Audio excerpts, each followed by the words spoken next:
हिंदी कहानी। हिंदी कहानी। सारा जग बेईमान, सब लोग एक जैसा सोचते हैं। अकबर बीरबल की कहानी। सारा जग बेईमान, अकबर बीरबल स्टोरी। एक बार अकबर बादशाह ने बीरबल से शान से कहा, बीरबल, हमारी जनता बेहद ईमानदार है और हमें कितना बहुत प्यार करती है। बीरबल ने तुरंत उत्तर दिया, बादशाह सलामत, आपके राज्य में कोई भी पूरी तरह ईमानदार नहीं है, नहीं वो आपसे ज्यादा प्यार करती है। यह तुम क्या कह रहे हो बीरबल? मैं अपनी बात को साबित कर सकता हूँ बादशाह सलामत। ठीक है, तुम हमें साबित करके दिखाओ बादशाह अकबर बोले।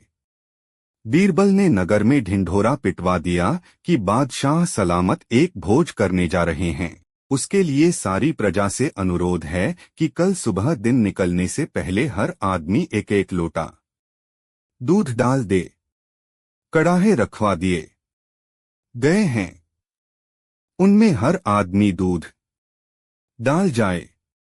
हर आदमी ने यही सोचा कि जहां इतना दूध इकट्ठा होगा वहां उसके एक लोटे पानी का क्या पता चलेगा। हर आदमी कड़ाहों में पानी डाल गया। सुबह जब अकबर ने उन कड़ाही को देखा जिनमें जनता से दूध डालने को कहा गया था, तो दंग रह गए। उन कड़ाहों में तो केवल सफेद पानी था। अकबर को वस्तुस्थिति का पता चल गया। दरबार की कार्यवाही चल रही थी। सभी दरबारी एक ऐसे प्रश्न पर विचार कर रहे थे जो राज काज चलाने की दृष्टि से बेहद अहम न था। सभी एक एक कर अपनी राय दे रहे थे। बादशाह दरबार में बैठे यह महसूस कर रहे थे कि सबकी राय अलग है। उन्हें आश्चर्य हुआ कि सभी एक जैसे क्यों नहीं सोचते। तब अकबर ने बीरबल से पूछा, क्या तुम बता सकते हो कि लोगों की राय आपस में मिलती क्यों नहीं? सब अलग अलग क्यों सोचते हैं? हमेशा ऐसा नहीं होता बादशाह सलामत, बीरबल बोला। कुछ समस्याएं ऐसी होती हैं जिन पर सभी के विचार समान होते हैं। इसके बाद कुछ और काम निपटाकर दरबार की कार्यवाही समाप्त हो गई। सभी अपने अपने घरों को लौट चले।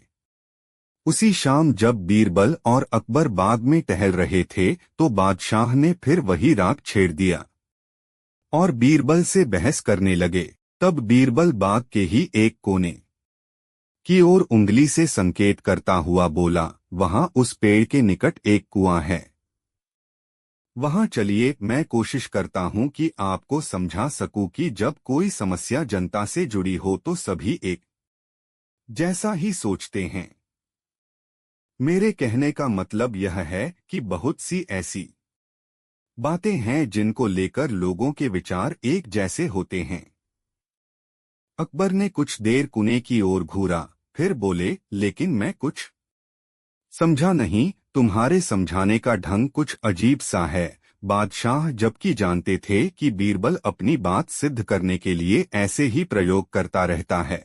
सब समझ जाएंगे हुजूर, बीरबल बोला। आप शाही फरमान जारी कराएं कि नगर के हर घर से एक लोटा दूध लाकर बाग में स्थित इस कुएं में डाला जाए। दिन पूर्णमासी का होगा। हमारा नगर बहुत बड़ा है, यदि हर घर से एक लोटा दूध इस कुएं में पड़ेगा तो यह दूध से भर जाएगा। बीरबल की यह बात सुन अकबर ठहाका लगाकर हंस पड़े। फिर भी उन्होंने बीरबल के कहेनुसार फरमान जारी कर दिया। शहर भर में मुनादी करवा दी गई कि आने वाली पूर्णमासी के दिन हर घर से एक लोटा दूध लाकर शाही बाग के कुएं में डाला जाए। जो ऐसा नहीं करेगा उसे सजा मिलेगी। पूर्णमासी के दिन बाग के बाहर लोगों की कतार लग गई। इस बात का विशेष ध्यान रखा जा रहा था कि हर घर से कोई न कोई वहां जरूर आए।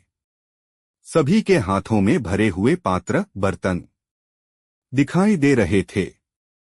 बादशाह अकबर और बीरबल दूर बैठे यह सब देख रहे थे और एक दूसरे को देख मुस्करा रहे थे। सांझ ढलने से पहले कुएं में दूध डालने का काम पूरा हो गया। हर घर से दूध लाकर कुएं में डाला गया था। जब सभी वहां से चले गए तो अकबर व बीरबल ने कुएं के निकट जाकर अंदर झांका।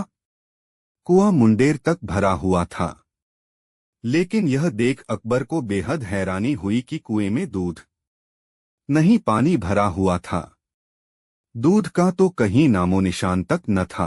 हैरानी भरी निगाहों से अकबर ने बीरबल की ओर देखते हुए पूछा, ऐसा क्यों हुआ? शाही फरमान तो कुएं में दूध डालने का जारी हुआ था, यह पानी कहां से आया? लोगों ने दूध क्यों नहीं डाला?